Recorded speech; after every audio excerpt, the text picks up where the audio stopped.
ನಾವು ಕಳೆದ ಒಂದು ಕಾರ್ಯಕ್ರಮದಲ್ಲಿ ನೋಡ್ತಾ ಬಂದಾಗ ಅಲ್ಲಿರುವಂಥ ಸಂಗತಿ ಏನಂತ ಹೇಳಿದ್ರೆ, ನಿದ್ರೆ ಮಾಡುವವನೇ ಎಚ್ಚರಗೊಳ್ಳು.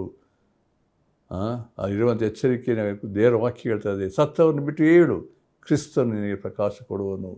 ಆ ವಾಕ್ಯದ ಎಚ್ಚರಿಕೆಯಲ್ಲಿ ನಾವು ಈ ದಿನಗಳಲ್ಲಿ ನಾವು ಹೇಗೆ ಜೀವಿಸ್ತಾ ಇದ್ದೇವೆ, ನಮ್ಮ ಆತ್ಮಿಕ ಸ್ಥಿತಿ ಹೇಗೆ ಉಂಟು, ನನ್ನ ಕುಟುಂಬ ಸ್ಥಿತಿ, ನನ್ನ ಮಕ್ಕಳ ವಿಷಯದಲ್ಲಿ, ನನ್ನ ಸಭೆಯ ಸ್ಥಿತಿ. ಅನೇಕ ವೇಳೆ ನಾವು ಆತ್ಮಿಕ ರೀತಿಯಲ್ಲಿ ಸಂಪೂರ್ಣವಾಗಿ ಏನಂದರೆ ಆಸಕ್ತಿ ಇಲ್ಲದಂಥವರಾಗಿ, ನಾವು ದೇವರ ವಾಕ್ಯ ಓದದಂತೆ, ಪ್ರಾರ್ಥಿಸದಂತೆ, ಸಭೆಗೆ ಹೋಗದಂತೆ, ಲೋಕದವ್ರ ಜೊತೆಯಲ್ಲೇ ನಮ್ಮ ಒಡನಾಟ. ಆದರೆ ಕರ್ತನ ಬರುವಾಗ ನಾವು ಎಚ್ಚರಪಡುತ್ತೇನೋ ಬಿಡಲ್ಪಡುತ್ತೇನೋ ಆ ಒಂದು ನಿಮಗೆ ಆ ವಿಷಯದ ಪ್ರಜ್ಞೆ ಉಂಟೋ ಗೊತ್ತಿಲ್ಲ. ಈ ಲೋಕ ನಮ್ಮ ದೇವರ ವಾಕ್ಯ ಹೇಳ್ತದೆ, ನಾವು ಈ ಲೋಕದ ಪ್ರವಾಸಿಗಳು ಎಂಬುದಾಗಿ. ಆದ್ದರಿಂದ ನಾವು ನಡ್ಕೊಳ್ಳಬೇಕಾದ ರೀತಿ ಈ ಮುಂದಿನ ವಾಕ್ಯವನ್ನು ಧ್ಯಾನ ಮಾಡಲಿಕ್ಕಿದ್ದೇವೆ. ಭಾಳ ಪ್ರಾಮುಖ್ಯ ಸತ್ಯಗಳು, ನಮ್ಮ ಜೀವಿತದ ಸ್ಥಿತಿ ಹೇಗಿರಬೇಕು ಎಂಬುದನ್ನು ನಾವು ಮುಂದಿನ ವಾಕ್ಯದಲ್ಲಿ ಓದಲಿಕ್ಕಿದ್ದೇವೆ. ಆದ್ದರಿಂದ ಸತ್ಯವೇದ ಇರುವುದ ದಯಮಾಡಿ ನೊಟ್ಟಿಗೆ ಎಫೆಸ ಪತ್ರಿಕೆ 5:15 ನೋಡಬೇಕೆಂಬುದಾಗಿ ನಿಮ್ಮನ್ನು ಪ್ರೀತಿಯಿಂದ ಕೇಳಿಕೊಳ್ತೇನೆ. ಅದು ಹೀಗೆ ಬರೆಯಲ್ಪಟ್ಟಿದೆ ನೋಡ್ರಿ. ಆದ ಕಾರಣ ನೀವು ನಡ್ಕೊಳ್ಳುವ ರೀತಿಯನ್ನು ಕುರಿತು ಚೆನ್ನಾಗಿ ನೋಡಿಕೊಳ್ಳಿರಿ, ಜ್ಞಾನವಿಲ್ಲದವರಾಗಿರದೆ ಜ್ಞಾನವಂತರಾಗಿರ್ರಿ ಎಂಬುದಾಗಿ. ಅಲ್ಲಿ ಇಂಗ್ಲೀಷಲ್ಲಿ ನೋಡಬೇಕಾದ್ರೆ NIV ಹೀಗೆ ಉಂಟು, be very careful then how you live, not as unwise but as wise. NKJV ಈ ರೀತಿ ಉಂಟು, see them that you walk circumspectly, not as fools but as wise. Be very careful then how you live, not as unwise but as wise. ದೇವರ ಮಾತುಗಳನ್ನು ಆಶೀರ್ವದಿಸಲಿ. ಪ್ರಾರ್ಥನೆ ಮಾಡೋಣ. ನಮ್ಮ ಪ್ರೀತಿಯುಳ್ಳ ತಂದೆಯ ದೇವರೇ, ನಿನ್ನ ವಾಕ್ಯ ಪ್ರತಿ ಸಮಯದಲ್ಲಿ ಓದುವಾಗ, ಧ್ಯಾನಿಸುವಾಗ ನಮ್ಮ ಜೀವಿತ ಈ ಭೂಲೋಕದಲ್ಲಿ ಕರ್ತನೇ ನಾವು ನಿನಗೆ ಸಮರ್ಪಕವಾದ ರೀತಿಯಲ್ಲಿ ನಿನಗೆ ತಕ್ಕಾಗಿ ಜೀವಿಸಬೇಕು. ಪೌಲನು ಬರೆದಂಥ ಪ್ರತಿ ಪತ್ರಿಕೆಯಲ್ಲಿ ದೇವ ಜನರನ್ನು ಬಲಪಡಿಸಿದಂಥ ರೀತಿ, ಎಚ್ಚರಿಸಿದಂಥ ರೀತಿಯಲ್ಲಿ ಈ ದಿವಸದಲ್ಲಿ ಕರ್ತನೆ ಯಾರ್ಯಾರು ಈ ಕಾರ್ಯಕ್ರಮವನ್ನು ಕೇಳ್ತಿದ್ದಾರೆ ಒಬ್ಬೊಬ್ಬರ ಹೃದಯದಲ್ಲಿ ಕರ್ತನೆ ಕಾರ್ಯ ಮಾಡು. ನಾವು ಇಷ್ಟ ಬಂದಾಗಿ ಜೀವಿಸದಂತೆ ಕರ್ತನೆ ನೀನು ಇಷ್ಟಪಡುವಂಥ ಮಾರ್ಗದಲ್ಲಿ, ಸತ್ಯದ ಮಾರ್ಗದಲ್ಲಿ ಜೀವಿಸಬೇಕಾಗಿದೆ ಕರ್ತನೆ. ಈ ಸಮಯದಲ್ಲಿ ಕರ್ತನೆ ನಿನ್ನ ಕೃಪೆಯನ್ನು ತೋರಿಸಿ ನಿನ್ನ ಮಹಿಮೆಗಾಗಿ ನಡೆಸು. ಯೇಸು ಕ್ರಿಸ್ತನ ಹೆಸರಿನಲ್ಲಿ ಬೇಡ್ತೇವೆ ತಂದೆಯೇ, ಆಮೇನ್. ನಾವು ಓದಿದಂಥ ಈ ಭಾಗದಲ್ಲಿ ಪೌಲನು 2 ವಿಷಯಗಳನ್ನು ಹೇಳ್ತಿದ್ದಾನೆ. ಈ ವಾಕ್ಯದ ಗಮನಿಸಿದ್ದೀರಿ ಎಂಬುದಾಗಿ ನಾನು ನಂಬ್ತೇನೆ. ಮೊದಲನೇ ವಿಷಯ ಏನಂದರೆ, ನೀವು ನಡ್ಕೊಳ್ಳುವ ರೀತಿಯನ್ನು ನಡ್ಕೊಳ್ಳುವ ರೀತಿಯನ್ನು ಚೆನ್ನಾಗಿ ನೋಡಿಕೊಳ್ಳ್ರಿ. ನೀವು ನಡ್ಕೊಳ್ಳುವ ರೀತಿಯನ್ನು ಕುರಿತು ಚೆನ್ನಾಗಿ ನೋಡಿಕೊಳ್ಳ್ರಿ. ಎರಡನೇದು ಏನಂದರೆ, ಜ್ಞಾನವಿಲ್ಲದವರಾಗಿರದೆ ಜ್ಞಾನವಂತರಾಗಿರ್ರಿ. ಸೊ ಇದು ನಮ್ಮ ಕ್ರಿಸ್ತಿಯ ಜೀವಿತಕ್ಕೆ ಒಂದು ಏನಂದರೆ, ನಮ್ಮ ಕ್ರಿಸ್ತಿ ನಡವಳಿಕೆಯಲ್ಲಿ ನಮ್ಮ ಜೀವಿತದ ಶೈಲಿ ಭೂಲೋಕದಲ್ಲಿ ಹೇಗಿರಬೇಕೆಂಬುದನ್ನು ಈ ದೇವರ ವಾಕ್ಯ ಹೇಳುವಂಥದ್ದಾಗಿದೆ. ಆದ್ದರಿಂದ ನಮ್ಮ ಹೃದಯ ಸ್ಥಿತಿ ಹೇಗಿರ್ತದೋ ನಮ್ಮ ನಡವಳಿಕೆ ಕೂಡ ಅದೇ ರೀತಿ ಇರ್ತದೆ. ಇಲ್ಲಿ ಕ್ರೈಸ್ತ ನಡವಳಿಕೆ ಬಗ್ಗೆ ನೀವು ನಡ್ಕೊಳ್ಳುವ ರೀತಿಯನ್ನು ಏನಂದರೆ ಚೆನ್ನಾಗಿ ನೋಡಿಕೊಳ್ಳ್ರಿ ಎಂಬುದಾಗಿ ಹೇಳಿರೋ ಪ್ರಕಾರದಲ್ಲಿ ನಾವು ಇದನ್ನು ಆಲೋಚನೆ ಮಾಡಬೇಕಾದ್ರೆ, ಅಂದರೆ ಪೌಲನು ಏನು ಹೇಳ್ತಿದ್ದಾನೆ, ನಮ್ಮ ಹಿಂದಿನ ಕಾಲ ಹೇಗಿತ್ತು, ನಾವು ಹಿಂದೆ ಕತ್ತಲೆಯಲ್ಲಿದ್ದಂಥವರು, ಅಂಧಕಾರದಲ್ಲಿ ಜೀವಿಸ್ತಾ ಇದ್ದಂಥವರು, ಈಗ ಯೇಸು ಕ್ರಿಸ್ತನಲ್ಲಿ ಬೆಳಕಾಗಿದ್ದೇವೆ, ಅದೇ ಬೆಳಕಿನಂತೆ ನಡ್ಕೊಳ್ಳಬೇಕು ಎಂಬುದಾಗಿ ನಾವು ಎಫೆಸ ಪತ್ರಿಕೆಯಲ್ಲಿ ನಾವು 4ನೇ ಅಧ್ಯಾಯ ಅದನ್ನು ಆಲೋಚನೆ ಮಾಡಿದ್ದೇವೆ. ಅಲ್ಲಿ ವಾಕ್ಯಗಳನ್ನು ನಾವು ಓದಬೇಕಾದ್ರೆ ಇಲ್ಲಿ ದೇವರ ಮಕ್ಕಳು, ಇಲ್ಲಿ ಪೌಲನು ಎಫೆಸ ಪತ್ರಿಕೆ ಬರೀಬೇಕಾದ್ರೆ ದೇವ ಜನರು ಯಾವ ರೀತಿ ನಡ್ಕೊಳ್ಳಬೇಕೆಂಬಂಥ ವಿಷಯದಲ್ಲಿ ಅದನ್ನು ಸ್ಪಷ್ಟಪಡಿಸಿ ದೃಢಪಡಿಸಿ ಇಲ್ಲಿ ಬರೆದಿರುವಂಥ ಸಂಗತಿಯನ್ನು ನಾವು ನೋಡ್ತೇವೆ. ಇಲ್ಲಿ ಮೊದಲನೇ ವಾಕ್ಯವನ್ನು ಗಮನಿಸಿ, ಇಲ್ಲಿ ಎಫೆಸ ಪತ್ರಿಕೆ 4ನೇ ಅಧ್ಯಾಯ 1ನೇ ವಚನ, ನೀವು ದೇವರಿಂದ ಏನಂತೆ ಕರೆಯಲ್ಪಟ್ಟಿರೋರಾದ ಕಾರಣ, ಅಂದರೆ ಅವರ ಗಮನಕ್ಕೆ ತರ್ತಿರೋದು ಯಾರು ಅಂತ ಹೇಳಿದ್ರೆ, ದೇವರು ನಿಮ್ಮನ್ನು ಕರೆದಿದ್ದಾನೆ, ಅಂಧಕಾರ ದೊರತೆಯಿಂದ ಬಿಡುಗಡೆ ಮಾಡಿದ್ದಾನೆ, ಪಾಪದಿಂದ ಸೈತಾನ ಬಂಧನದಿಂದ ನಿಮ್ಮನ್ನು ಬಿಡುಗಡೆ ಮಾಡಿರುವಾಗ ಕರೆದಿರುವ ಪ್ರಕಾರ ಏನಂತೆ ದೇವರ ವಾಕ್ಯ ಹೇಳ್ತಾರೆ, ಮುಂದಿನ ಕಾರಣ ಯೋಗ್ಯರಾಗಿ ನಡೆದುಕೊಳ್ಳಬೇಕೆಂದು ಕರ್ತನ ಸೇವೆಯಲ್ಲಿ ಸೆರೆಯವನಾದ ನಾನು ನಿಮ್ಮನ್ನು ಪ್ರಬೋಧಿಸುತ್ತೇನೆ. ನೋಡಿ, ಎಂಥ ಒಂದು ಮಾದರಿ ಪೌಲನು ಎಂಥ ಒಂದು ಸ್ಥಿತಿ ಸನ್ನಿವೇಶ ಇದ್ದರೂ ಕೂಡ ಅವನ ಒಂದು ಸಂಗತಿ ದೇವ ಜನರನ್ನು ಬಲಪಡಿಸಿ ಪ್ರೋತ್ಸಾಹಿಸಬೇಕೆಂಬುದಾಗಿ, ಅವರು ಹೇಗೆ ಕರ್ತನ ಅನ್ಯೋನ್ಯತೆ ಜೀವಿಸಬೇಕೆನ್ನುವುದೇ ಅವನ ದೊಡ್ಡ ಇದಾಗಿತ್ತು. ಧ್ಯೇಯ ಆಗಿತ್ತು. That was the purpose of Paul when he wrote all this letters. ಅಂದರೆ ಏನು ಹೇಳ್ತಿದ್ದಾನೆ, ನೀವು ಅದಕ್ಕೆ ಮೊದಲನೇದಾಗಿ ಆಲೋಚನೆ, ನಾವು ಯಾರಿಂದ ಕರೆಯಲ್ಪಟ್ಟಿದ್ದೇವೆ? ದೇವರಿಂದ ಕರೆಯಲ್ಪಟ್ಟಿದ್ದೇವೆ. ದೇವರು ನನ್ನ ಕರೆದಿದ್ದಾನೆ. ನನ್ನ ಇಂದಿನ ಜೀವಿತ ಪಾಪದಲ್ಲಿ ಲೋಕಕ್ಕನುಸಾರವಾಗಿ ನಿರೀಕ್ಷೆ ಇಲ್ಲದೆ ನಾನು ಜೀವಿಸ್ತಾ ಇದ್ದಂತೆ, ಆದರೆ ಕರ್ತನು ಕರುಣೆಯಿಂದ ನನ್ನ ಕರೆದು ರಕ್ಷಿಸಿದ್ದಾನೆ, ಬಿಡುಗಡೆ ಕೊಟ್ಟಿದ್ದಾನೆ.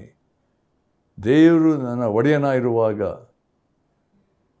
ದೇವರ ವಾಕ್ಯ ಹೇಳ್ತದೆ, ನಾನು ಕರೆಯಲ್ಪಟ್ಟ ದೇವರಿಗೆ ಏನಂದರೆ ಯೋಗ್ಯರಾಗಿ ನಡ್ಕೊಳ್ಳಬೇಕು. ಇದು ದೇವರ ವಾಕ್ಯ. ಎಫೆಸ ಪತ್ರಿಕೆಯಲ್ಲಿ ನೋಡಬೇಕಾದ್ರೆ ಅನೇಕ ಸಂಗತಿಗಳನ್ನು ನೋಡ್ತೇವೆ.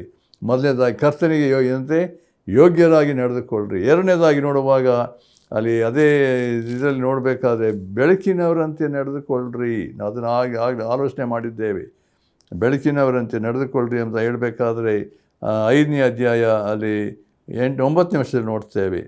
ದೇವರು ನನಗೆ ಬೆಳಕು ಕೊಟ್ಟಿರುವಾಗ ಬೆಳಕಿನಿಂದ ನಡೆದುಕೊಳ್ಳಬೇಕು. 3ನೇದಾಗಿ ನೋಡ್ರಿ, ಪ್ರೀತಿಯಲ್ಲಿ ನಡೆದುಕೊಳ್ಳ್ರಿ. 5ನೇ ಅಧ್ಯಾಯ 2ನೇ ವಚನ ಅಲ್ಲಿರುವಂಥ ಸಂಗತಿ, ಕ್ರಿಸ್ತನು ನಿಮ್ಮನ್ನು ಪ್ರೀತಿಸಿ ನಮ್ಮೆಲ್ಲರಿಗೋಸ್ಕರ ತನ್ನನ್ನೇ ದೇವರಿಗೆ ಸುಗಂಧ ವಾಸನೆಯಾದ ಕಾಣಿಕೆಯಾಗಿಯೂ ಯಜ್ಞವಾಗಿಯೂ ಸಮರ್ಪಿಸಿಕೊಂಡ ಪ್ರಕಾರ ನೀವು ಪ್ರೀತಿಯಲ್ಲಿ ನಡೆದುಕೊಳ್ಳ್ರಿ. ಅಂದರೆ ದೇವರ ಮಕ್ಕಳು ಈ ಲೋಕದಲ್ಲಿ ನಡ್ಕೊಳ್ಳಬೇಕಾದ ವಿಧಾನಗಳ ಬಗ್ಗೆ ಇಲ್ಲಿ ಎಫೆಸ ಪತ್ರಿಕೆಯಲ್ಲಿ ನಾವು ಅದನ್ನು ನೋಡ್ತಾ ಇದ್ದೇವೆ. ಆಮೇಲೆ 3ನೇದಾಗಿ ನೋಡಬೇಕಾದ್ರೆ ನೋಡ್ರಿ, ಅಲ್ಲಿ 21ನೇ ವರ್ಷದಲ್ಲಿ ಒಬ್ಬರಿಗೊಬ್ಬರು ಏನಂತೆ ವಿನಯವುಳ್ಳವರಾಗಿ ನಡೆದುಕೊಳ್ಳ್ರಿ. ನಾವು ಹೃದಯ ಸ್ಥಿತಿ ಎಷ್ಟರ ಮಟ್ಟಿಗೆ ನಮ್ಮಲ್ಲಿ ಇರಬೇಕಾದಂಥ ಒಂದು ಸಂಗತಿ ದೇವರ ಮುಂದೆ, ಲೋಕ ಜನರ ಮುಂದೆ. ಆಮೇಲೆ ಇನ್ನೊಂದು ಅದೇ ಮೊದಲು ನೋಡ್ತೇವೆ ಮೇಲಿನ ವಾಕ್ಯ, ಕ್ರಿಸ್ತನಿಗೆ ಭಯಪಡುವವರಾಗಿ ನಡೆದುಕೊಳ್ಬೇಕು. ದೇವರ ಭಯದಲ್ಲಿ ನಾವು ನಡೆದುಕೊಳ್ಬೇಕು ಎಂಬ ಸಂಗತಿಯನ್ನು ಸಹ ನಾವು ನೋಡ್ತೇವೆ. ಆಮೇಲೆ ಇನ್ನೊಂದು ವಿಷಯ ನೋಡ್ತೇವೆ, 4ನೇದಾಗಿ ಇರುವಂಥದ್ದು ಇದರಲ್ಲಿ ಪ್ರತ್ಯೇಕವಾಗಿ ನಾವು 5, 18, 19 ನೋಡಬೇಕಾದ್ರೆ ಪವಿತ್ರಾತ್ಮ ಭರಿತರಾಗಿ ನಡೆದುಕೊಳ್ಬೇಕು. ನಮ್ಮ ಜೀವಿತ ಏನಂದರೆ ಎಲ್ಲ ಸಮಯದಲ್ಲಿ ಆತ್ಮಭರಿತವಾದಂಥ ಜೀವಿತ. ಆಮೇಲೆ 5ನೇದಾಗಿ ನೋಡುವಾಗ ಕೊಲೊಸ್ಸೆ ಪತ್ರಿಕೆ ನಾವು ಇನ್ನೊಂದಲ್ಲಿ ನೋಡ್ತೇವೆ. ಕೊಲೊಸ್ಸೆ ಪತ್ರಿಕೆಯಲ್ಲಿ ಒಂದು ಮಾತು ಉಂಟಲ್ಲಿ 2ನೇ ಅಧ್ಯಾಯ 6ನೇ ವರ್ಷದಲ್ಲಿ, ನೀವು ಕರ್ತನಾದ ಯೇಸುವೆಂಬ ಕ್ರಿಸ್ತನನ್ನು ಅಂಗೀಕರಿಸಿದಂತೆಯೇ ಆತ್ಮನಿದ್ದವರಾಗಿ ನಡೆದುಕೊಳ್ಳ್ರಿ. ಅಂದರೆ ಇರುವಂಥ ಜವಾಬ್ದಾರಿಕೆ, ಯೇಸು ಕ್ರಿಸ್ತನನ್ನು ನಾವು ಯಾವ ರೀತಿ ಅಂಗೀಕರಿಸಿದ್ದೇವೆ, ಈಗ ಆತನಿದ್ದವರಾಗಿ, ಆತನಲ್ಲಿ ನೆಲೆಗೊಂಡವರಾಗಿ, ಆತನ ಐಕ್ಯವುಳ್ಳವರಾಗಿ ನಡೆದುಕೊಳ್ಳುವಂಥ ಜವಾಬ್ದಾರಿಕೆ ಉಂಟು ಎಂಬುದಾಗಿ ನಾವು ನೋಡ್ತೇವೆ.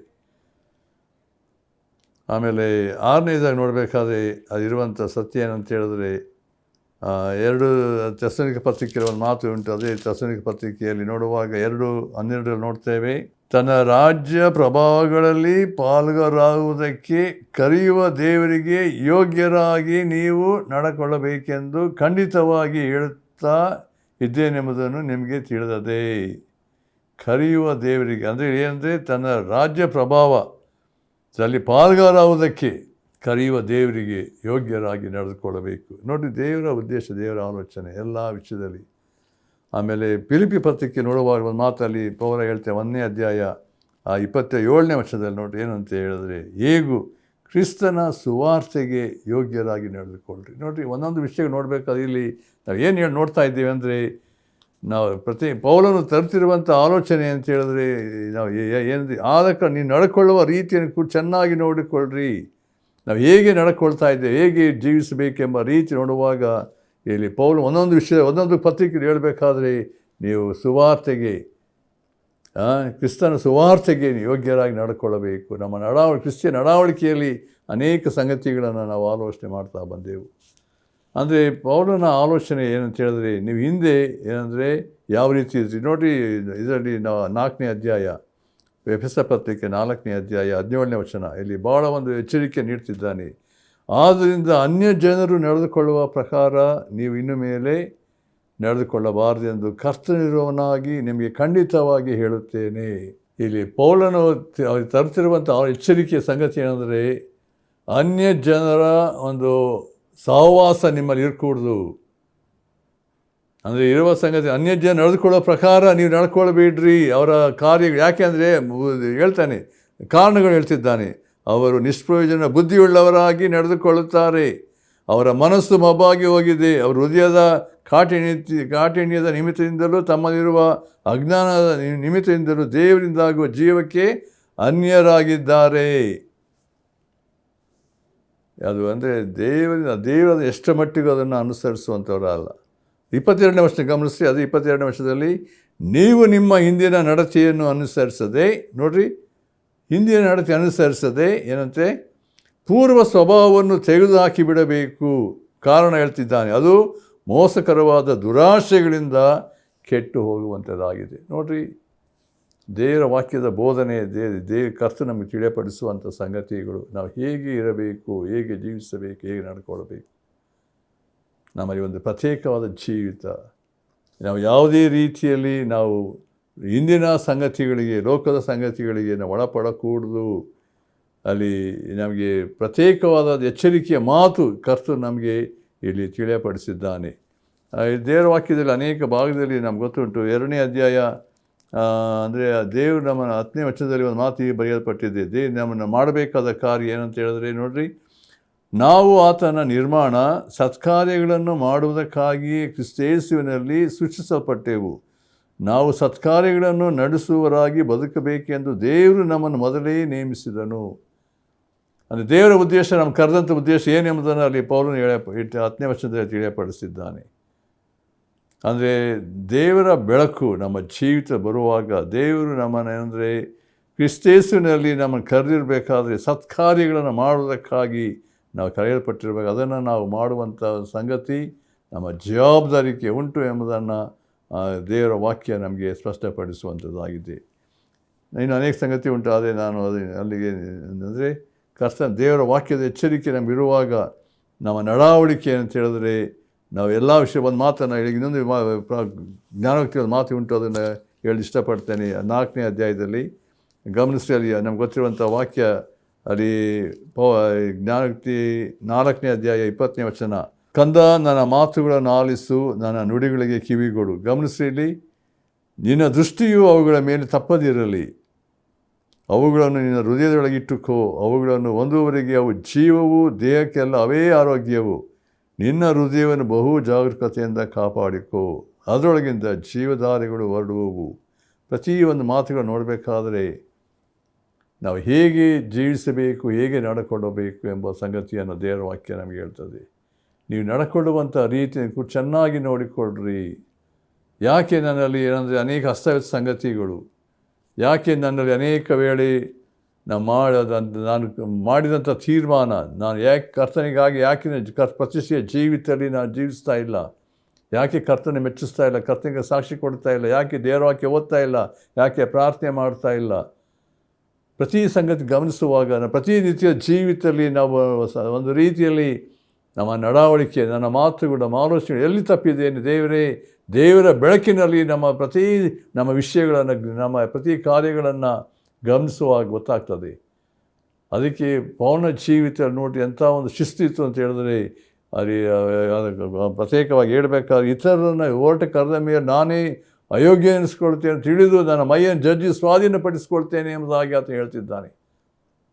ಅಂದರೆ ನಮ್ಮಲ್ಲಿ ಇರಬೇಕಾದಂಥ ಒಂದು ಡಿಸಿಪ್ಲಿನ್, ನಮ್ಮ ನಡತೆ, ನಮ್ಮ ಪ್ರತಿ ಕಾರ್ಯಗಳು, ನಮ್ಮ ಜೀವಿತದಲ್ಲಿ ಯಾವುದು ಪ್ರಾಮುಖ್ಯ ಅಂದರೆ ಶಿಸ್ತು, ದೇವರ ಶಿಸ್ತಿಗೆ ಒಳಪಟ್ಟು ನಡ್ಕೊಳ್ಳಬೇಕಾದ್ರೆ. ಅದಕ್ಕೆ ಜ್ಞಾನೋಕ್ತಿ ಹೇಳಿದಂಥ ಮಾತು, ನಿನ್ನ ಹೃದಯವನ್ನು ಬಹು ಜಾಗರೂಕತೆಯಿಂದ ಕಾಪಾಡಿಕೋ, ಅದರಿಂದ ಜೀವಗಳ ಒಳಗಳು ಅರಿಯುತ್ತದೆ ಎಂಬುದಾಗಿ. ಅದಕ್ಕೋಸ್ಕರ ನಮ್ಮ ಹೃದಯ ವಂಚಕವಾದ ಗುಣವಾದ ರೋಗಕ್ಕೆ ಒಳಗಾಗಿದೆ. ಎರೆಮೀಯ ಗ್ರಂಥ ನೋಡ್ತೇವೆ ಅದನ್ನು 17ನೇ ಅಧ್ಯಾಯದಲ್ಲಿ. ಎಲ್ಲಿ ವ್ಯತ್ಯಾಸವಾಗಿದೆ ನಮ್ಮ ಜೀವಿತದಲ್ಲಿ. ದೇವರೇ ನಾನು ಕರುಣಿಸು, ಕೃಪೆ ಕೊಡು. ಸೊ ಏನಂದರೆ you have to evaluate our life. ಪ್ರತಿದಿನ ನಾನು ಹೇಗೆ ಜೀವಿಸಿದ್ದೇನೆ. ಅದಕ್ಕೋಸ್ಕರ ದಾವೀದ ಹೇಳ್ತಾನೆ ನೋಡಿರಿ, 139ನೇ ಕೀರ್ತನೆ 23-24 ನಮ್ಗೆ ಗೊತ್ತಿರುವಂಥ ಮಾತು. ಭಾಳ ಅಲ್ಲಿ ದಾವೀದನು ತನ್ನ ದೇವರ ಮುಂದೆ ಯಥಾರ್ಥವಾಗಿ ಬೇಡಿಕೊಳ್ಳುವಂಥ ಸಂಗತಿ ಏನಂದರೆ 23ನೇ ವಚನ, ದೇವ ನನ್ನನ್ನು ಪರೀಕ್ಷಿಸಿ ನನ್ನ ಹೃದಯವನ್ನು ತಿಳಿದುಕೋ, ನನ್ನನ್ನು ಶೋಧಿಸಿ ನನ್ನ ಆಲೋಚನೆಗಳನ್ನು ಗೊತ್ತು ಮಾಡು. ನಾನು ಕೇಡಿನ ಮಾರ್ಗದಲ್ಲಿರುತ್ತೇನೋ ಏನೋ ನೋಡಿ ಸನಾತನ ಮಾರ್ಗದಲ್ಲಿ ನಾನು ನಡೆಸು. ಯಥಾರ್ಥವಾಗಿ ದೇವರ ಸನ್ನಿಧಾನದಲ್ಲಿ ಯಥಾರ್ಥ ಬೇಡಿಕೊಳ್ತಿದ್ದಾನೆ. ದೇವರೇ ನನ್ನನ್ನು ಸನಾತನ ಮಾರ್ಗದಲ್ಲಿ ನಡೆಸು. ಹೃದಯದ ವಂಚನೆಗಳು, ಲೋಕದ ಸಂಗತಿಗಳು, ಮನಸ್ಸಿನ ಬರುವಂಥ ಅನೇಕ ಶೋಧನೆಗಳು, ಎಲ್ಲಿ ತಪ್ಪಿದ್ದೇವೆ, ಎಲ್ಲಿ ಬಿದ್ದಿದ್ದೇನೆ, ದೇವರೇ ಕರುಣಿಸು. ಅದಕ್ಕೋಸ್ಕರ ನಾನು ಕೇಳಿನ ಮಾರ್ಗದಲ್ಲಿದ್ದೇನು ನೋಡಿ ನನ್ನನ್ನು ಸನಾತನ ಮಾರ್ಗ ನಡೆಸು. ಇದು ನಮ್ಮ ಪ್ರತಿನಿತ್ಯದ ಪ್ರಾರ್ಥನೆ ಆಗಿರಬೇಕು ಪ್ರಿಯರೇ. ಆದರೆ ನಮ್ಮ ನಡವಳಿಕೆಯನ್ನು ಗಮನಿಸಬೇಕಾದರೆ ನಮ್ಮಿಂದ ಸಹ ದೇವರೇ ನೀನು ಬೆಳಕಬೇಕು. ದೇವರ ವಾಕ್ಯ ಹೇಳ್ತಾ 19 ಕೀರ್ತಿ, ತನ್ನ ತಪ್ಪುಗಳನ್ನೆಲ್ಲ ತಿಳ್ಕೊಳ್ಳೋನು ಯಾವನು. ಅದು ಪ್ರಾರ್ಥನೆ ಏನಂತ, ನನ್ನ ಮರೆಯಾದ ಪಾಪಗಳಿಂದ ನನ್ನ ಬಿಡುಗಡೆ ಮಾಡು. ನಮ್ಮ ತಪ್ಪುಗಳು ನಮ್ಗೆ ಗೊತ್ತಾಗೋದಿಲ್ಲ. ದೇವರೇ ಬೆಳಕು ಬೇಕು ನಮಗೆ. ದೇವ್ರ ಕರುಣೆ ತೋರಿಸಿ ತನ್ನ ಆತ್ಮನೊಳಗೆ ಎಲ್ಲಿ ತಪ್ಪಿದ್ದೇನೆ, ದೇವರೇ ಯಾವ ಮಾರ್ಗದಲ್ಲಿ ಹೋಗ್ತಾ ಇದ್ದೇನೆ, ನಾನು ಜೀವಿಸುವಂಥ ದಾರಿ, ಪ್ರತಿ ಸಂಗತಿಗಳು, ನನ್ನ ಆಲೋಚನೆ, ಪ್ರತಿ ಕಾರ್ಯಗಳು ಆ ದೇವರ ಚಿತ್ತಕ್ಕನುಸಾರವಾಗಿ ಉಂಟು. ದೇವರ ಮಾರ್ಗದಲ್ಲಿ ಜೀವಿಸ್ತಾ ಇದ್ದೇನೋ, ಕತ್ತಲೆಯ ಮಾರ್ಗದಲ್ಲಿ ಜೀವಿಸ್ತಾ ಇದ್ದೇನೋ, ದೇವರ ಯಥಾರ್ಥವಾಗಿ ನಮ್ಮ ಪರಿಶೋಧಿಸ್ಕೊಳ್ಬೇಕಾದಂಥ ಸಂಗತಿಗಳು. ಸೈತಾನ ಅನೇಕ ನಮ್ಮನ್ನು ಮೋಸಕ್ಕೆ ನಡೆಸುವಂಥವನಾಗಿದ್ದಾನೆ. ಎಚ್ಚರಿಕೆ ದೇವರು ಕೊಡ್ತಾ ಇದ್ದಾನೆ. ಎರಡನೇದಾಗಿ ನಾವು ಆಲೋಚನೆ ಮಾಡಬೇಕಾದದ್ದು ಏನಂದರೆ, ಅಲ್ಲಿ ದೇವರ ವಾಕ್ಯ 15 ನಿಮಿಷ ಹೇಳಬೇಕಾದ್ರೆ, ಜ್ಞಾನವಿಲ್ಲದವರಾಗಿರದೆ ಜ್ಞಾನವಂತರಾಗಿರ್ರಿ, not as fools but as wise. ನಾವು ಹೊರಗಿನ ಮುಂದೆ ನಾವು ಹೇಗೆ ನಡ್ಕೊಳ್ಳಬೇಕು, ದೇವರ ವಾಕ್ಯದ ಎಚ್ಚರಿಕೆಯನ್ನು ಪ್ರತ್ಯೇಕವಾಗಿ ಇಸ್ರಾಯೇಲರ ಬಗ್ಗೆ ನಾವು ದೇವರ ವಾಕ್ಯದಲ್ಲಿ ನಾವು ನೋಡುವಾಗ, ವಚನ ಗ್ರಂಥದಲ್ಲಿ ನಾವು ಅದನ್ನು ಓದಿದ್ದು ನಾವು ನೋಡುವಾಗ ಗೊತ್ತಾಗ್ತದೆ. 4-6ನೇ ವಚನದಲ್ಲಿ ಹೀಗೆ ಉಂಟು, ನನ್ನ ಜನರು ಜ್ಞಾನಹೀನರಾಗಿ ಹಾಳಾಗಿದ್ದಾರೆ. ಯೆಶಾಯ 5:13 ನೋಡುವಾಗ, ನನ್ನ ಜನರು ಜ್ಞಾನಹೀನರಾಗಿ ಸೆರೆಗೆ ಹೋದರು ಎಂಬುದಾಗಿ ಹೇಳಲ್ಪಟ್ಟಿದೆ. ದೇವರ ವಾಕ್ಯದ ಅನೇಕ ಭಾಗದಲ್ಲಿ ನೋಡ್ತೇವೆ. ಅನೇಕ ಜ್ಞಾನಹೀನತೆ, ಜ್ಞಾನ ಇಲ್ಲದವರಾಗಿ ಮಾಡುವಂಥ ಕಾರ್ಯಗಳು. ನಾವು ಮತ್ತಾಯನ ಸುವಾರ್ತೆ 7ನೇ ಅಧ್ಯಾಯ 24ನೇ ವಚನದಲ್ಲಿ ಒಂದು ಮಾತು ಹೇಳಲ್ಪಟ್ಟು, ಯೇಸು ಕ್ರಿಸ್ತನು ಆ ಪರ್ವತ ಪ್ರಸಂಗದಲ್ಲಿ, ಅಂದರೆ 5, 6, 7ನೇ ಅಧ್ಯಾಯದಲ್ಲಿ ಪರ್ವತ ಪ್ರಸಂಗದಲ್ಲಿ ಮಾತಾಡಿದ ರೀತಿಯಲ್ಲಿ ಕೊನೆಯದಾಗಿ ಆತನು ಹೇಳಬೇಕಾದ್ರೆ, ಈ ನನ್ನ ಮಾತುಗಳನ್ನು ಏನಂದರೆ ಕೇಳಿ ಅವುಗಳಂತೆ ನಡೆಯುವವನು ಬಂಡೆಯ ಮೇಲೆ ಮನೆಯನ್ನು ಕಟ್ಟಿಕೊಂಡ ಬುದ್ಧಿಯುಳ್ಳ ಮನುಷ್ಯನಿಗೆ ಹೋಲಿಕೆಯಾಗಿದ್ದಾನೆ. ಯಾರ್ಯಾರು ಅದು ದೇವರ ವಾಕ್ಯ ಹೇಳ್ತದೆ, ನನ್ನ ಮಾತುಗಳನ್ನು ಕೇಳಿ ಅವುಗಳಂತೆ ನಡೆಯುವವನು ಯಾರು ಅಂದರೆ, ಈಸ್ ಅ ವಾಯ್ಸ್ ಮ್ಯಾನ್. ಏನಂದರೆ ಬಂಡೆ ಮೇಲೆ ಮನೆ ಕಟ್ಟಿದಂಥ ಮನುಷ್ಯನಾಗಿ ಇದ್ದಾನೆ. ದೇವರ ವಾಕ್ಯ ಗೊತ್ತುಂಟಲ್ಲಿ ಏನಾಯಿತು ಅಂದರೆ, ಅಲ್ಲಿ ಮಳೆ ಬಂತು, ಭಯಂಕರ ಸನ್ನಿವೇಶಗಳು, ಗಾಳಿ ಹೊಡಿ ಎಲ್ಲ ಬಂತು. ಆದರೆ ಆ ಮನೆ ಏನಂತೆ ಬಂಡೆ ಮೇಲೆ ಇದ್ದುದರಿಂದ ಅದು ಎದಕ್ಕಾಗಲಿಲ್ಲ, ಅದು ಸ್ಥಿರವಾಗಿ ನಿಂತಿತ್ತು. ಬುದ್ಧಿಯುಳ್ಳ ಮನುಷ್ಯ ಅಂದರೆ ಯಾರ್ಯಾರು ದೇವರ ವಾಕ್ಯಕ್ಕೆ ವಿಧೇಯರಾಗಿ ಅದಕ್ಕೆ ನಡೆಯುತ್ತಾರೋ ಅವರು ಏನು ಸ್ಥಿರವಾಗಿರುತ್ತಾರೆ. ಅದು ಇನ್ನೊಬ್ಬ ವ್ಯಕ್ತಿ ಬುದ್ಧಿಯ ವಿಷಯವಾಗಿ ನೋಡ್ತೇವೆ, ಅವನು ಉಸಿಬಿನ ಮೇಲೆ ಮನೆ ಕಟ್ಟದಂತೆ. ಅಲ್ಲಿ ಏನಾಯಿತು, ಉಸಿಬಿನ ಮನೆ ಕಟ್ಟಿದಾಗ ಎಲ್ಲ ರೀತಿಯ ಟೆಸ್ಟಿಂಗ್ ಬಂತು.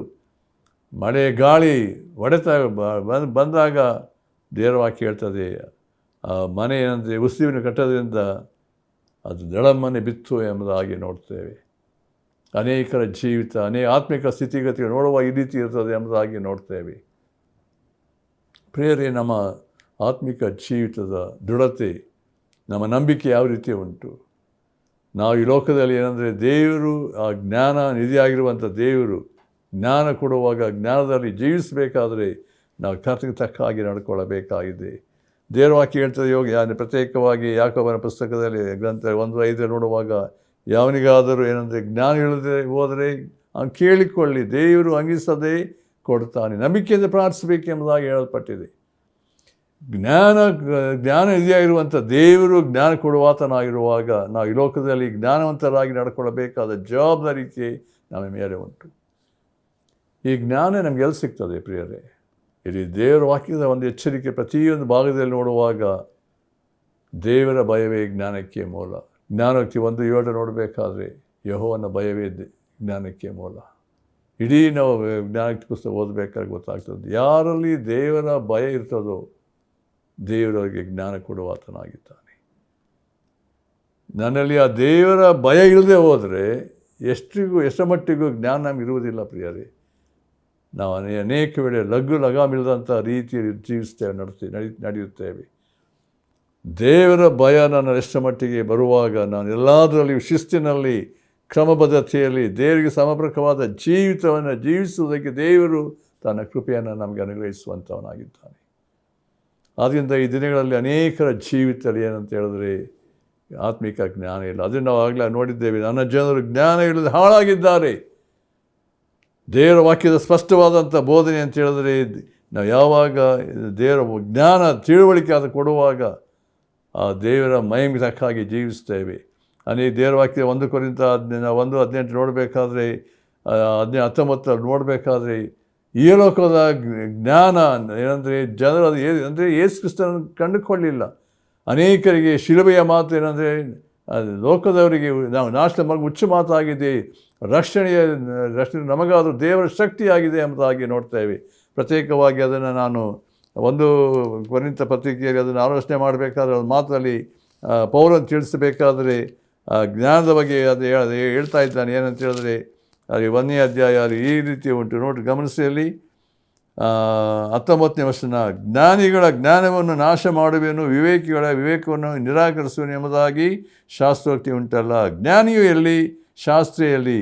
ಇಹಲೋಕದ ತರ್ಕವಾದಿಯಲ್ಲಿ. ದೇವರು ಇಹಲೋಕದ ಜ್ಞಾನವನ್ನು ಹುಚ್ಚುತನವಾಗಿ ಮಾಡಿದ್ದಾನಲ್ಲವೇ? ಹೇಗೆಂದರೆ ಲೋಕವು ಜ್ಞಾನವೆನಿಸುವ ಮಾರ್ಗದಿಂದ ದೇವರನ್ನು ತಿಳ್ಕೊಳ್ಳದೆ ಹೋದದ್ದು ದೇವರ ಜ್ಞಾನದ ಸಂಕಲ್ಪವೇ. ನೋಡಿ, ಅನೇಕ ವೇಳೆ ಮನುಷ್ಯನ ಜ್ಞಾನ ತಿಳುವಳಿಕೆ, ಎಷ್ಟೋ ಜ್ಞಾನಿ ಸೈಂಟಿಸ್ಟ್ಗಳು ಎಲ್ಲರೂ ಉಂಟು, ಆದರೆ ದೇವರ ಒಂದು ಪರಿಚಯ, ದೇವರ ಜ್ಞಾನ ತಿಳುವಳಿಕೆ ಇಲ್ಲದೆ ಲೋಕದ ವಿಷಯದಲ್ಲಿ ಹೆಚ್ಚಳ ಪಡುವ ಸಾಧ್ಯತೆ ಉಂಟು ಎಂಬುದಾಗಿ ನೋಡ್ತೇವೆ. ಆದ್ದರಿಂದ ದೇವರ ಜ್ಞಾನ, ದೇವರ ಪ್ರಕಟಣೆ ಯಾರಿಗೂ ಉಂಟಾಗ್ತದೆ? ತಗ್ಗಿದವರಾಗಿ ದೇವತೆಯುಳ್ಳವರಿಗೆ ದೇವರು ತನ್ನ ಪ್ರಕಟಿಸಿಕೊಳ್ಳುವಂಥ ರೀತಿ. ಅದಕ್ಕೋಸ್ಕರ ನಾವು ಅದೇ 1ನೇ ಅಧ್ಯಾಯದಲ್ಲಿ ನೋಡಬೇಕಾದ್ರೆ ದೇವರು ನಮಗಿಂಥದ್ದು 26ನೇ ವಚನ 1:26 ಸಹೋದರರೇ, ದೇವರು ನಿಮ್ಮನ್ನು ಕರೆದಾಗ ಎಂಥವರನ್ನು ಕರೆದನೆಂದು ಆಲೋಚಿಸಿರಿ. ನಿಮ್ಮೊಳಗೆ ಲೌಕಿಕ ದೃಷ್ಟಿಯಲ್ಲಿ ಜ್ಞಾನಿಗಳು ಅನೇಕರಿಲ್ಲ, ಅಧಿಕಾರಿಗಳು ಅನೇಕರಿಲ್ಲ, ಕುಲೀನರು ಅನೇಕರಿಲ್ಲ. ದೇವರು ಜ್ಞಾನಿಗಳನ್ನು ನಾಚಿಕೆ ಪಡಿಸುವುದಕ್ಕಾಗಿ ಲೋಕದ ಬುದ್ಧಿಹೀನರನ್ನು ಆರಿಸಿಕೊಂಡಿದ್ದಾನೆ. ದೇವರು ಬಲಿಷ್ಠರನ್ನು ನಾಚಿಕೆ ಪಡಿಸುವುದಕ್ಕಾಗಿ ಲೋಕದ ಬಲಹೀನರನ್ನು ಆರಿಸಿಕೊಂಡಿದ್ದಾನೆ. ಇಲ್ಲಿ ಪೌಲನು ತರುವಂಥ ಒಂದು ಸಂಗತಿಯನ್ನು ನೋಡುವಾಗ ಎಂಥ ಒಂದು ಶ್ರೇಷ್ಠವಾದ ಸಂಗತಿ ಇಲ್ಲಿ ನಮಗೆ ತಿಳಿಯಪಡಿಸಿದ್ದಾನೆ. 30ನೇ ವರ್ಷಕ್ಕೆ ಬರುವಾಗ ಅಲ್ಲಿ ಪೌಲನು ಇನ್ನೊಂದು ಸತ್ಯವನ್ನು ತಿಳಿಸಿದ್ದಾನೆ. ನೀವು ಕ್ರಿಸ್ತ ಯೇಸುವಿನಲ್ಲಿರುವುದು ಆತನಿಂದಲೇ. ಕ್ರಿಸ್ತ ಯೇಸು ನಮಗೆ ದೇವರ ಕಡೆಯಿಂದ ಏನಂತೆ ಜ್ಞಾನವು, ನೀತಿ, ಶುದ್ಧೀಕರಣ, ವಿಮೋಚನೆಗಳಿಗೆ ಕಾರಣನೂ ಆದನು ಎಂಬುದಾಗಿ. ಅಂದರೆ ಯೇಸು ಕ್ರಿಸ್ತ ನಮಗೇನಾಗಿದ್ದಾನೆ? ಜ್ಞಾನವಾಗಿದ್ದಾನೆ, ನೀತಿ ಶುದ್ಧವಾಗಿದ್ದಾನೆ, ಶುದ್ಧೀಕರಣ, ವಿಮೋಚನೆಗಳಿಗೆ ಕಾರಣನಾದನು.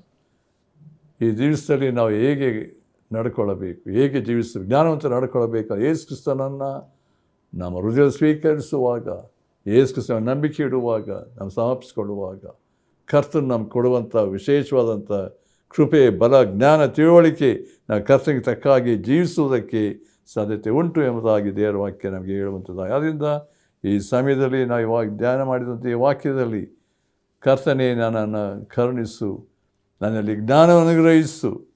ನಾವು ಕರ್ತನ ಮುಂದೆ ಯಥಾರ್ಥ ಬೇಡಿಕೊಳ್ಳುವಾಗ ಕರ್ತನು ನಮಗೆ ಆ ಜ್ಞಾನವನ್ನು ಒದಗಿಸುವ ಆತನಾಗಿದ್ದಾನೆ. ಆದ ಕಾರಣ ದೇವರ ವಾಕ್ಯ ಹೇಳ್ತದೆ, ನೀವು ನಡ್ಕೊಳ್ಳುವ ರೀತಿಯನ್ನು ಕುರಿತು ಚೆನ್ನಾಗಿ ನೋಡಿಕೊಳ್ಳ್ರಿ. ಅದರಿಂದ ನಮ್ಮ ಜವಾಬ್ದಾರಿಕೆ ಮೇಲೆ ಬಿಟ್ಟರೆ ಯಾವ ರೀತಿ ಪ್ರತಿನಿತ್ಯ ನಾನು ಹೇಗೆ ಜೀವಿಸ್ತಾ ಇದ್ದೇನೆ, ನಾನು ಇಡೀ ಇದುವರೆಗೆ ಯಾವ ರೀತಿ ನಡ್ಕೊಂಡು ಬಂದಿದ್ದೇನೆ, ನಮ್ಮ ಮುಂದೆ ಹೇಗೆ ಜೀವಿಸಬೇಕಾಗಿ ನಡ್ಕೊಳ್ಳಬೇಕಾಗಿದೆ. ಅಂದರೆ ದೇವರು ನನ್ನನ್ನು ಕರೆದಂಥ ರೀತಿ. ಅದಕ್ಕೋಸ್ಕರ ಇಲ್ಲಿ ಎಫೆಸ ಪತ್ರಿಕೆ ಪೌಲನು ತಿಳಿಸಿದ ಸಂಗತಿ, ನೀವು ದೇವರಿಂದ ಕರೆಯಲ್ಪಟ್ಟಾದ ಕಾರಣ ಕ್ರಿಸ್ತನಿಗೆ ಯೋಗ್ಯರಾಗಿ ನಡೆದುಕೊಳ್ಳಬೇಕು. ಅದು ಭಾಳ ಪ್ರಾಮುಖ್ಯ ಸತ್ಯ. ಅದು ಯಾರು ಕರ್ತನಿಗೆ ನಾವು ನಂಬಿಗಸ್ತರಾಗಿ ಕರ್ತನಿಗೆ ಯೋಗ್ಯರಾಗಿ ನಡ್ಕೊಳ್ಳಬೇಕಾದದ್ದು. ಆತ ನಾವು ಕರೆದಿದ್ದಾನೆ, ಆರಿಸಿಕೊಂಡಿದ್ದಾನೆ. ನಾವು ಕರ್ತನ ಮುಂದೆ ನಿಲ್ಲಬೇಕಾದ ದಿನ ಉಂಟು, ಲೆಕ್ಕ ಕೊಡಬೇಕಾದ ದಿನ ಉಂಟು. ನಮ್ಮ ಜೀವಮಾನ ಹೇಗೆ ಜೀವಿಸಿದ್ದೇವೆ, ನಡ್ಕೊಂಡಿದ್ದೇವೆ, ಎಲ್ಲ ವಿಷಯಕ್ಕಾಗಿ ಯಥಾಸ್ಥಿತಿಯಲ್ಲಿ ನಾವು ಪ್ರತ್ಯೇಕವಾಗಿ 2 ಕೊರಿಂಥ 5:10 ನೋಡೋ ಪ್ರಕಾರ ಕ್ರಿಸ್ತನ ನ್ಯಾಯಸ್ಥಾನದ ಮುಂದೆ ಯಥಾಸ್ಥಿತಿ ನಿಲ್ಲಬೇಕು ಎಂಬುದಾಗಿ ಹೇಳಲ್ಪಟ್ಟಿದೆ. ಆದ್ದರಿಂದ ಪ್ರಿಯರೇ, ಆ ಒಂದು ಭಯದಲ್ಲಿ, ಕರ್ತನ ಭಯದಿಂದ ನಾವು ಕೂಡಿದವರಾಗಿ ಈ ಭೂಲೋಕದಲ್ಲಿ ನಮ್ಮ ಎಲ್ಲ ವಿಷಯದಲ್ಲಿ ಕರ್ತನಿಗೆ ಸಮರ್ಪಕವಾದ ಜೀವಿತವನ್ನು ಜೀವಿಸೋಣ. ದೇವರ ಮಾತುಗಳನ್ನು ಆಶೀರ್ವದಿಸಲಿ. ಪ್ರಾರ್ಥನೆ ಮಾಡೋಣ. ನಮ್ಮ ಪ್ರೀತಿಯುಳ್ಳ ತಂದೆಯಾದ ದೇವರೇ, ನಿನ್ನ ವಾಕ್ಯದ ಸತ್ಯತೆಗಳನ್ನು ಎಚ್ಚರಿಸುವಾಗ ನಾನು ನಡ್ಕೊಳ್ಳುವಂಥ ರೀತಿ ಹೇಗಿರಬೇಕೆಂಬುದನ್ನು ತೋರಿಸಿದ್ದಿ. ನಿನ್ನ ಭಯ ಬೇಕಪ್ಪ. ನಿನ್ನ ಭಯ ಇಲ್ಲದೆ ಹೋದರೆ ಜ್ಞಾನ ಇಲ್ಲ. ನಮ್ಮ ಎಲ್ಲ ವಿಷಯದಲ್ಲಿ ಕರ್ತನೆ, ನೀನು ನಮ್ಮ ಮಧ್ಯೆ ಇರುವಾಗ, ನೀನು ಬೆಳಕನ್ನು ಕೊಟ್ಟಿರುವಾಗ, ನೀನು ಬಿಟ್ಟು ಹೋದ ಮಾತಿಗೆ ಅನುಸಾರವಾಗಿ ನಾವು ಅನುಸರಿಸಿ ಜೀವಿಸುವಂತೆ ನಮ್ಮನ್ನು ಬಲಪಡಿಸು. ಯಾರ್ಯಾರು ವಾಕ್ಯ ಕೇಳಿದ್ದಾರೆ ಒಬ್ಬರು ಹೃದಯದಲ್ಲಿ ಕಾರ್ಯ ಮಾಡು. ನಿನ್ನ ಮಹಿಮೆಗಾಗಿ ನಡೆಸು. ಯೇಸು ಕ್ರಿಸ್ತನ ಹೆಸರಿನಲ್ಲಿ ಬೇಡ್ತೇವೆ, ಆಮೇನ್. ಪ್ರೀತಿಯ ಯೇಸುವೇ ನಂಗಾಗಿ ನೀನು ದೀನನಾಗಿ ನೀ ಜನಿಸಿದಿ. ಪಾಪದಿಂಬಿಡಿಸಿ ಕರುಣೆ ತೋರಿಸಿ ನನ್ನನ್ನು